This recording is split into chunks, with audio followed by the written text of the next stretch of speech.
B Rajam. 5 தடவை வந்திருக்கேன். இப்போ வரும்போது இருந்ததுக்கும் இப்போ இருக்கிறதுக்கும் எப்படி இருக்கு? வரும்போது நான் ரொம்ப வலியோட தான் வந்தேன். அந்த கால்லாம் எப்படி சொல்றது, அப்படியே ஸ்டெப்பாக தான் இருந்தது. இங்கே வந்து தான் எனக்கு கொஞ்சோண்டு அந்த வளைக்கிறதெல்லாம் வந்து இப்படிலாம் வளையுது கால். அப்போ வந்து அப்படியே ஸ்டெப்பாக தான் இருந்துச்சு அப்படியே கால். நான் வந்து சென்னையிலையும் போயிருக்கேன். அங்கே போய் கூட எனக்கு அப்படியே இப்படி தான் இருந்துச்சு கால். இப்போ வந்து எனக்கு நல்லா சூப்பராக இதுவாகும். சென்னையில் எத்தனை ஒரு முறை தான் போனீங்களா? இல்லை சார், 1 மாதத்துக்கு மேலே போனோம் சார். சென்னையில் 1 மாதத்துக்கு மேலே போனீங்க. ஸோ இங்கே வந்து பரவாயில்லாமல் இருக்கு. இங்கே வந்து நான் அவ்வளோ க்யூராக இருக்கேன். நான் நடக்கிறேன், நல்லா நேராக நடக்கிறேன். நல்லா சாத்தி நடந்தேன். இப்போ நல்லா நேராக நடக்கிறேன். ஸ்டெப்பாகவும் இல்லை, படிக்கட்டெலாம் ஏறவே முடியாது என்னால்.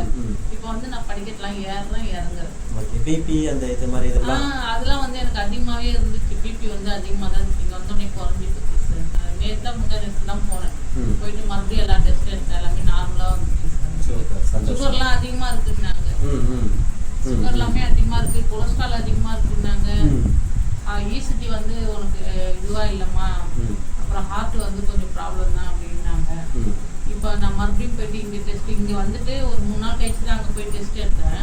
அதில் வந்து எல்லாமே பார்த்தீங்கன்னா நார்மலாக வந்து நீங்கள் மாத்திரையே போட வேணாம் அப்படின்னு சொல்லிட்டாங்க. பிபி கூட வந்து நீங்கள் வந்து உப்பு இல்லாமல் சாப்பிடுங்க, சரியாயிடும் அப்படின்னு.